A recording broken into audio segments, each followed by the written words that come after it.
మీరు ఏదైనా వాహనం కొనుక్కున్నప్పుడు నేను తల్లిదండ్రులకు, ముఖ్యంగా తల్లిదండ్రులకు చెప్తున్నానండి. మీ పిల్లవాళ్ళకి వాహనాలు కొన్నప్పుడు ఒక్కసారి పోయేదేముందండి, నన్ను సంప్రదించండి. దయచేసి చెప్తున్నాను. నన్ను సంప్రదించి ఆ వాహనం నెంబర్ అనేది నేను ఇస్తాను. ఆ వాహనం మీరు రిజిస్టర్ చేసుకోండి.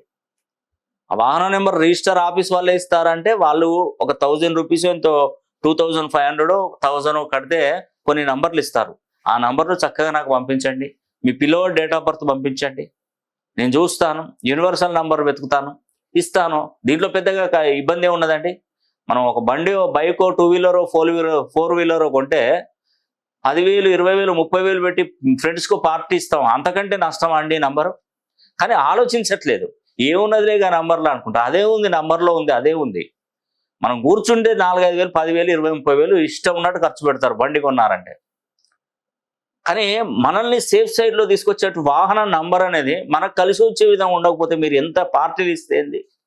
మీరు ఎంత మంచి లక్షల కోట్ల రూపాయల వాహనం ఉంటే ఎందుకంటే అది దండగా బూడిదలో పోసిన పని. మనల్ని ఇంటికి సేఫ్గా తీసుకొచ్చేటువంటి నంబర్ మన కార్ పై ఉండాలి, మన వెహికల్ టూ వీలర్ పై ఉండాలి. దాన్ని అర్థం చేసుకునే వాళ్ళకైతే నేను చెప్పగలుగుతానండి. నేనేదో బిజినెస్ చేస్తున్నాను అనుకునే వాళ్ళకు నేనేం చెప్పలేను. కానీ నా మనస్ఫూర్తిగా, నా మనస్సాక్షిగా తెలుసు.